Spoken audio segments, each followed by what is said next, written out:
네, 오늘 또 우리 주님을 예배하는 우리 사랑하는 모든 성도들의 삶 가운데 우리 하나님이 주시는 특별한 은혜와 또 기쁨과 평강이 넘치시기를 주님의 이름으로 축원합니다. 네, 오늘은 부활절 셋째 주일이죠. 우리가 지난 9일에 부활주일을 맞이하여서 부활하신 주님을 찬양하고 높여드리는 그 부활의 기쁨을 마음껏 나눴습니다.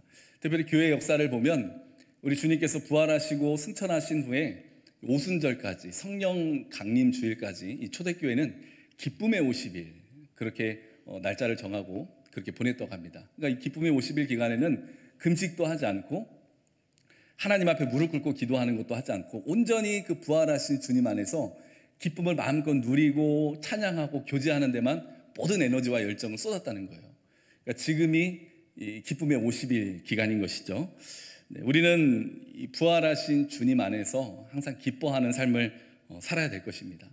그래서 성경에서도 항상 기뻐하라 그렇게 말씀하시지 않습니까? 네, 우리 성도 여러분들, 그렇다면 요즘 우리들의 삶은 어떠십니까? 기뻐하는 삶을 살아가고 있습니까?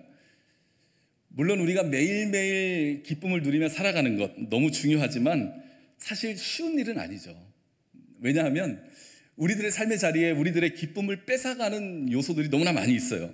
세상에 염려가 있고요, 또 고난이 있습니다. 내 힘으로 해결되지 않는 문제가 있고요, 사람과의 관계 속에서 받는 상처도 있고, 때로는 원치 않는 건강의 문제가 또 찾아오기도 합니다. 그러니까 충분히 이 기쁨을 빼앗아갈 만한 요소들이 우리 인생 속에 너무나 많이 있는 것이죠. 그래서 우리는 살아가면서 우리들의 삶의 자리에서 복잡하고 다양한 많은 감정들을 누리며 살아갑니다. 오늘 우리가 이 시편의 말씀을 봤는데요, 특별히 시편에는 인간이 겪게 되는 그 많은 이러한 상황 속에서 인간이 하나님 앞에 올려드리는 그 신앙의 고백들, 또 마음의 감정들이 아주 다양하고 풍성하게 기록되어 있죠. 사람이 겪게 되는 그 인생 속에서 슬픔, 고난, 상처, 기쁨, 분노, 감사, 그런 다양한 고백들이 이 시편의 말씀 앞에 기록이 되어 있습니다. 그 중에서 오늘 하나님께서 우리에게 주신 시편 4편의 말씀은 이스라엘의 위대한 왕이었던 다윗이 기록한, 하나님 앞에 올려드렸던, 또 그 하나님의 감동으로 쓰여진 그 하나님의 말씀인 것이죠. 자, 그런데 오늘 이 말씀을 보면요, 지금 다윗은 무언가 굉장히 억울하고 곤란한 상황을 겪고 있는 것 같아요. 뭔가 고소를 당하는 것 같기도 하고, 자신의 이름이 땅에 떨어지는 수치스러운 상황을 마주한 듯한 그런 분위기가 느껴집니다. 많은 성경학자들은 이 시편 4편은 시편 3편에 이어서 그 다윗이 자신의 아들 압살롬에게 반역을 당했을 때, 그러니까 자기의 아들이 아버지에게 반역의 칼을 들이댔을 때, 뿐만 아니라 자기와 많은 시간을 함께했던 신하들이 자신을 배신했을 때, 그때 하나님 앞에 고백한 내용이다, 그렇게 말을 합니다. 얼마나 고통스러웠을까요? 피를 나눈 아들이 반역을 했죠. 함께 오랫동안 희노애락을 함께했던 그 사람들이 자신에게 등을 돌렸습니다. 왕궁에서 쫓겨나는 수치를 당하게 되죠. 그래서 2절에서 이런 고백을 해요. 인생들아, 어느 때까지 나의 영광을 바꾸어 욕되게 하며, 영광을 바꾸어 욕되게 한다, 이 말은 명예가 땅에 떨어졌다는 것입니다. 우리들이 살아가면서 누군가에게 나의 주장을 이야기했을 때 들어주지 않고, 나를 알아주지 않고 인정해 주지 않으면 그러기만 해도 우리 마음속에 화가 일어나는데, 나의 명예가 땅에 떨어졌다는 것, 이거 얼마나 화날 일이겠어요. 마음속에 얼마나 큰 분노가 찾아오겠습니까? 억울하고 불안하고 짜증이 나고 화가 나고 그런 감정이 찾아오지 않겠습니까? 그런데 다윗은, 우리가 함께 보았듯이 다윗은 마지막 고백에 기쁨을 노래합니다. 기쁨을 올려드려요. 그 이유가 뭘까요? 결국에는 마지막에는 기쁨으로 갈 수 있는 이유가 무엇일까? 다윗은 1절에서 이런 고백을 드리거든요. 내 의의 하나님이여, 내가 부를 때에 응답하소서. 곤란 중에 나를 너그럽게 하셨사오니 내게 은혜를 베푸사 나의 기도를 들으소서. 이런 내용이죠. 하나님, 저의 곤란하고 억울한 상황을 하나님께서 아십니다. 원수가 저를 힘들게 하고 있습니다. 그러니 하나님이 저의 기도를 들어주셔서 저의 곤란한 상황을 해결해 주십시오. 그리고 하나님 앞에 기도할 수 있다는 것, 그것이 다윗이 기뻐할 수 있었던 이유라는 것이죠. 우리 성도 여러분, 이게 별것 아닌 것 같지만 우리의 기도를 들어주고 계시는 하나님이 계시다는 것, 이것이 얼마나 큰 기쁨의 이유가 되는 줄 모릅니다. 모든 사람이 나를 배신하고 나를 떠난다 할지라도 하나님만은 내 옆에서 나와 끝까지 동행하시고 지켜주신다는 그 하나님을 바라볼 수 있다는 것, 그것이 우리들에게 얼마나 큰 기쁨이 되는 줄 모릅니다. 그래서 다윗은 그런 말도 안 되는 상황 가운데 억울하고 분노하고 불안해하는 고백으로 끝나는 것이 아니라 하나님 앞에 기쁨을 노래할 수 있다는 것이죠. 하나님이 자신과 함께 하시고 하나님이 자신을 사랑하시고 지금 이 상황 가운데 하나님 앞에 올려드리는 모든 기도를 하나님이 듣고 계신다는 것을 믿었기 때문에 다윗은 기뻐할 수 있었던 것입니다. 우리 사랑하는 성도 여러분, 이 연약하고 부족한 인생, 우리들의 인생을 하나님이 알고 계시고 늘 주목하고 계시고 부활하신 주님, 창조주 되시는 주님께서 우리들의 기도를 듣고 계신다는 그 사실 가운데 기쁨을 노래하고 고백할 수 있기를 주님의 이름으로 소망합니다. 그래서 다윗은 이 믿음 가운데 이런 어려운 상황 속에서도 우리로 하여금 인생의 문제, 사랑과의 관계, 또 억울한 상황 속에서 겪게 되는 많은 어려움과 다양한 감정 속에서 우리들의 마음과 영혼을 지켜낼 수 있는 방법을 하나님의 말씀을 통해서 보여주는 것이죠. 우리 4절의 말씀 같이 한번 읽어보도록 하겠습니다. 너희는 떨며 범죄하지 말지어다. 자리에 누워 심중에 말하고 잠잠할지어다. 아멘. 여기서 떨다 그 말씀은 화가 난다는 말씀이에요. 분노가 일어난다는 뜻입니다. 그런데 너희는 떨며 화가 나도 범죄하지 말지어다. 우리가 살다 보면 화날 만한 일이 얼마나 많이 있습니까? 운전대만 잡고 도로 위로 나가면 그러기만 해도 화날 일이 많이 생기거든요. 화가 나는 것은 당연한 것입니다. 화는 하나님이 우리에게 주신 감정이에요. 우리가 오해하지 말아야 될 것이 예수 믿는 사람은 화도 내면 안 된다, 그런 이 착한 아이 컴플렉스에 빠질 필요가 없습니다. 화는 하나님께서 우리에게 주신 자연스러운 감정이에요. 복음서를 보면 우리 예수님도 화 많이 내셨거든요. 화는 자연스러운 감정입니다. 하나님은 그 화나는 감정 자체를 무시해라, 없애라 그렇게 말씀하지 않으셨어요. 그렇다면 문제가 되는 게 무엇입니까? 이 화 때문에 죄를 범하는 것이 문제가 된다는 것이죠. 이 화로 인해서 내가 입술로 범죄하고, 이 화로 인해서 내가 행동으로 범죄하고, 이 내 안에 올라오는 화로 인해서 기쁨을 잃어버리고 감사를 잃어버리는, 그러니까 화가 나는 것 자체는 아무것도 아니지만, 문제가 아니지만 그것을 다스리지 못하고 억제하지 못함으로 인해서 입술과 행함으로 범죄하고 기쁨과 감사를 잃어버리는 것이 우리들의 삶의 문제로 다가오기 때문에 화를 다스려야 된다는 것이죠. 그래서 에베소서 4장에서 말씀하시지 않습니까? 분을 내어도 죄를 짓지 말며 해가 지도록 분을 품지 말고 마귀에게 틈을 주지 말라. 그렇습니다. 우리가 살다 보면 화가 나고 분노하는 마음이 생기는 것은 당연한 것입니다. 그런데 기억해야 될 것은 그 화와 그 분노의 감정을 해가 지도록 품지 말라는 것이죠. 유대인들에게는 저녁이 되고 아침이 되니 저녁이 하루의 시작입니다. 그러니까 그 화를 가지고 다음 날까지 가지고 가지 말라는 뜻이죠. 27년간 감옥살이를 하다가 이 풀려난 넬슨 만델라가 감옥에서 나오면서 이런 말을 했다고 하죠. 나는 감옥 밖으로 나오면서 생각했다. 그동안에 감옥 안에서 내가 가지고 있던 그 쓰라림과 나의 아픔과 억울한 마음과 분노와 그 모든 감정을 나는 감옥에 두고 나올 것이다. 그것을 내가 가지고 나온다면 나는 세상에서도 자유를 누리는 것이 아니라 나는 그곳에서도 여전히 감옥에 갇혀 있는 것이기 때문이다. 그러니까 모든 분노와 화나는 감정을 다 두고 나오겠다는 그런 고백인 것이죠. 우리 사랑하는 성도 여러분, 화나는 일이 많으십니까? 직장에서 누가 화나게 하셨습니까? 남편이 나를 인정해 주지 않아서 화가 나셨습니까? 아내가 나의 자존심을 세워주지 않고 무시해서 화가 나셨습니까? 자녀들이 나의 마음을 몰라줘서 화가 나셨습니까? 누군가 나를 흉봐서 화가 나셨습니까? 화날 수 있습니다. 화나고 분노하는 것은 자연스럽고 당연한 감정입니다. 그런데요, 그 화나고 분노하는 감정을 내일까지 가지고 가지 마십시오. 오늘 화가 났다고 해서 그 화를 가지고 내일 회사에 가지고 가지 마세요. 오늘 남편과 아내 때문에 화가 났다고 해서 내일 그 화를 가지고 남편과 아내를 상대하지 마십시오. 다른 사람에게도 마찬가지입니다. 오늘 올라온 화는 오늘로써 내가 털어내야 됩니다. 그래야 범죄하지 않을 수 있고, 그래야 마지막 다윗처럼 마지막 고백의 기쁨을 노래할 수 있고, 그래야 마귀에게 틈을 주지 않는 그런 우리가 되는 것이죠.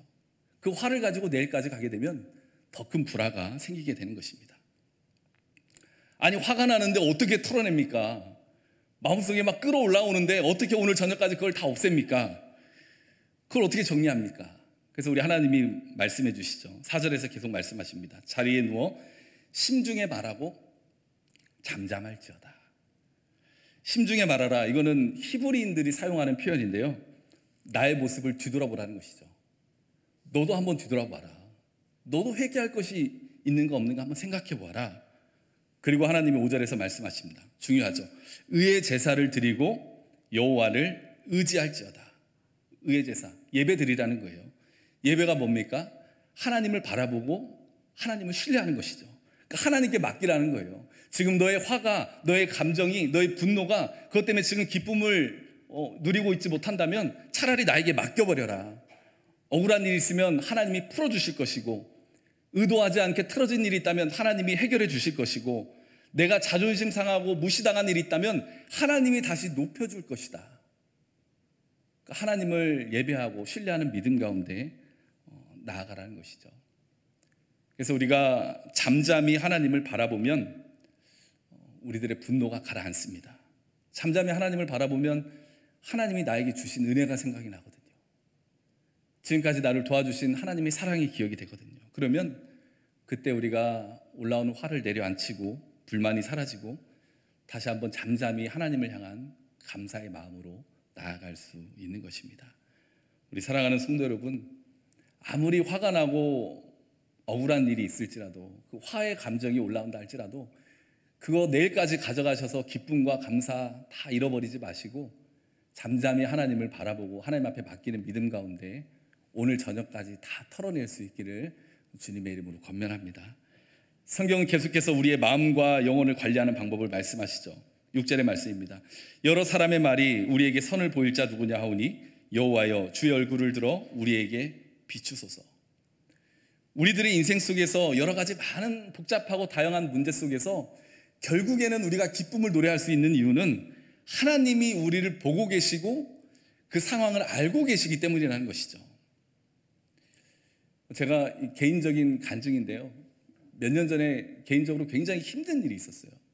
근데 누구에게 말도 못하고 혼자 속으로 막 끙끙 앓고 있는데, 개인적인 일이니까 누구한테 목회자가 얘기할 수 있겠습니까? 그냥 혼자 속으로 앓고 있는데 우연히 그 상황을 알게 되신 분이 쓱 지나가면서 저한테 한마디 하고 가셨는데 너무 그게 큰 힘이 되더라고요. 저한테 딱 한마디 하시고 가시더라고요. 목사님 힘내세요. 하나님이 알고 계세요. 근데 그 말이 그렇게 힘이 되더라고요. 그렇지 않습니까? 하나님이 알고 계시고 하나님이 위로하시고 하나님이 보고 계신다는데 우리가 그것만으로 기뻐할 수 있지 않겠습니까? 별것 아닌 것 같지만 이게 진리거든요. 우리가 잘 아는 이 민수기 6장에 나오는 제사장의 축복, 하나님께서 제사장들에게 너희는 사랑하는 나 이스라엘 백성들을 이렇게 축복하라 하고 축복의 말씀을 가르쳐 주셨는데 그 축복의 말씀이 특별한 게 아니더라고요. 세상의 부귀영화가 아니더라고요. 하나님께서 너를 지켜주신다. 하나님께서 너에게 얼굴을 비춰주시기를 원하노라. 하나님이 너에게 평안 주시기를 원하노라. 너희는 이스라엘 백성에게 이렇게 축복할지니라. 그게 하나님이 말씀하신 최고의 축복이더라고요. 우리 사랑하는 성도 여러분, 하나님께서 우리 성도 여러분들을 지켜주시기를 축복합니다. 하나님께서 하나님의 얼굴을 비추어서 순간순간마다 우리 성도 여러분들을 바라봐 주시기를 축복합니다. 하나님께서 우리 성도 여러분들에게 세상이 줄 수 없는 평안을 주시기를 축복합니다. 이거면 될 것 같아요. 세상 만사가 어떻든, 주위 사람들이 나에게 어떻든, 나에게 좀 답답하고 억울한 일이 있든, 나의 계획이 좀 풀리지 않든, 우리가 이 진리 안에서 나에게 올라오는 이 분노와 이 화의 감정을 우리가 다스리고 기쁨을 얻을 수 있지 않겠습니까? 사실 예수 믿는 자들의 삶은, 이 믿음은 정말 단순한 것입니다. 나의 삶은 하나님의 뜻 가운데 있고 하나님이 나를 도와주시고 알고 계시고 지켜주시고 인도하신다는 이 믿음, 이 단순한 믿음의 원리가 우리들의 삶 안에 깔려 있어야 되거든요. 이것이 우리들의 삶을 다스려야 되거든요. 그런데 이런 단순한 믿음을 말하면 뭔가 좀 못 배운 사람 같고, 좀 이성적이지 않은 것 같고, 지적 수준이 낮은 것 같고, 생각 없이 고민 없이 그냥 하루를 살아가는 사람처럼 보일 것 같고, 전혀 그렇지 않아요. 하나님을 경외하는 참된 지혜를 가진 자가 이러한 믿음을 가지고 살아갈 수 있을 줄 믿습니다. 이러한 믿음을 가진 자가 어떠한 상황 속에서도 오늘 그 감정을 내일까지 가져가지 않고 정리하고 털어내고 결국에는 다윗처럼 기쁨을 노래할 수 있는 것이죠. 그래서 오늘 7절에서 결국에는 기쁨을 노래하지 않습니까? 우리 같이 한번 읽어보겠습니다. 주께서 내 마음에 두신 기쁨은 그들의 곡식과 새 포도주가 풍성할 때보다 더하니이다. 아멘. 내 마음에 두신 기쁨, 하나님이 나에게 안겨주신 기쁨이다라는 그러한 고백입니다. 하나님이 나에게 안겨주신 기쁨, 이 기쁨은 외적인 요소에서 얻는 기쁨이 아니에요. 하나님 앞에 맡기고 하나님을 신뢰하고 하나님이 나를 지켜주시고 알고 계시고 바라보신다는 그 믿음으로 나아갔더니 하나님이 나에게 무언가 특별한 기쁨을 안겨주셨어요.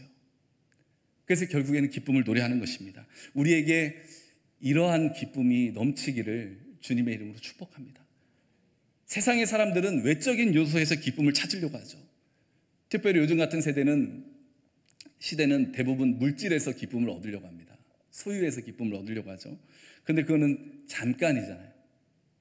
찰나잖아요. 순간이잖아요.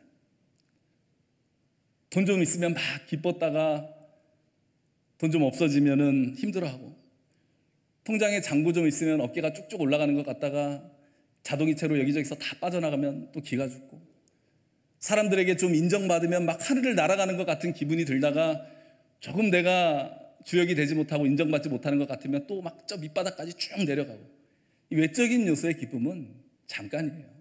찰나적입니다.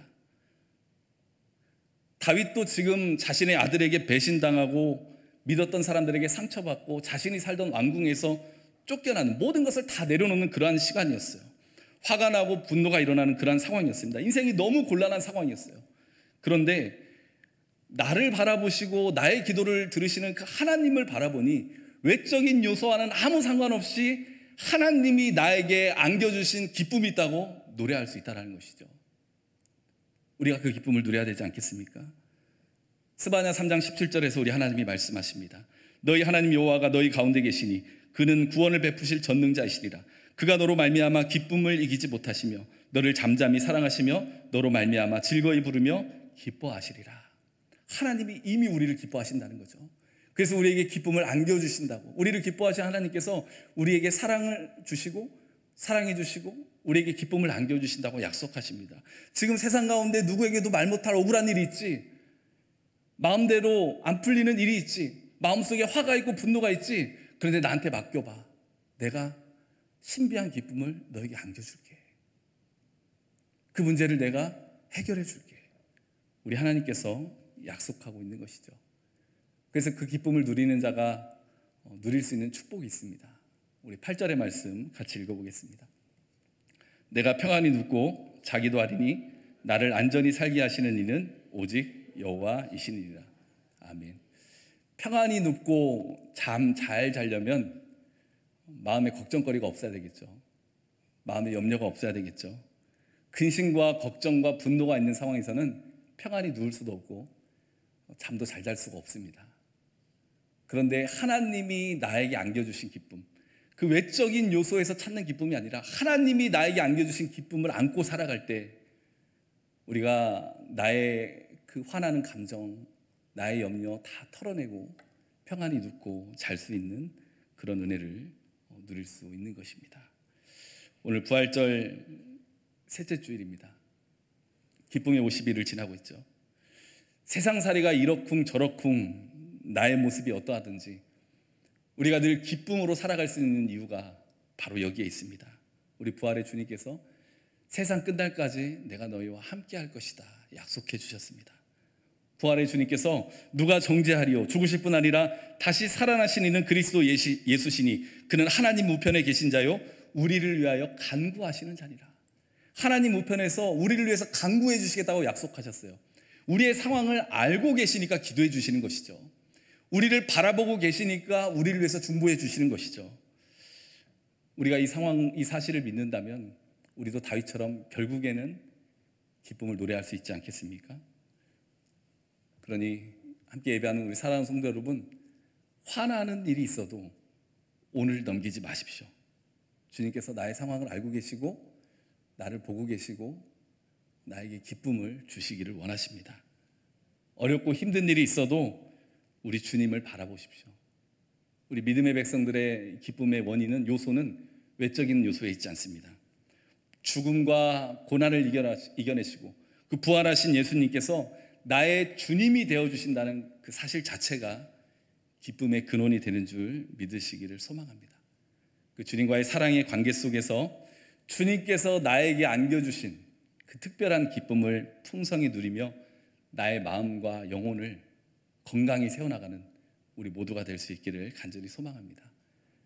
그리고 내일부터 우리 진행되는 열리는 부흥회, 우리 하나님이 허락하신 천국 잔치죠. 하나님께서 우리에게 무언가 안겨주고 싶은 게 있으셔서 허락하신 은혜의 때인 줄 믿습니다. 사모하는 심령으로 마음의 문을 활짝 여시고 우리 주님 앞에 나오셔서 우리 주님께서 우리들 한 사람 한 사람에게 안겨주시는 그 특별한 은혜와 응답과 축복, 그 놀라운 역사를 풍성히 누리는 귀한 은혜의 때가 될 수 있기를 소망합니다. 이 자리에 있는 우리 모든 성도 여러분들은 주님께서 나에게 안겨주신 그 기쁨을 가지고 하루하루 감사와 또 능력 있게 살아가는 복된 삶이 될 수 있기를 주님의 이름으로 축원합니다. 주님, 우리가 살다 보면 이런저런 일로 분노하고 두려워하고 염려하고 실망하는 그러한 연약한 우리들입니다. 하지만 주님께서 우리들을 보고 계시고 모든 상황을 알고 계시고 도우신다는 그 사실을 믿고 우리가 기쁨 가운데 다시 한번 일어설 수 있도록 하나님 우리를 도와주시옵소서. 오늘 내 안에 있는 화와 분노를 내일까지 가져가지 않게 하시고 우리가 외적인 조건에서 기쁨을 찾는 것이 아니라 부활의 주님께서 나와 함께 하신다는 믿음 안에서 기뻐하며 살아가며 주 안에서 안전히 평안히 눕고 자고 살아갈 수 있도록 우리를 도와주시옵소서. 감사드리며 우리 주 예수 그리스도의 이름으로 기도합니다. 아멘.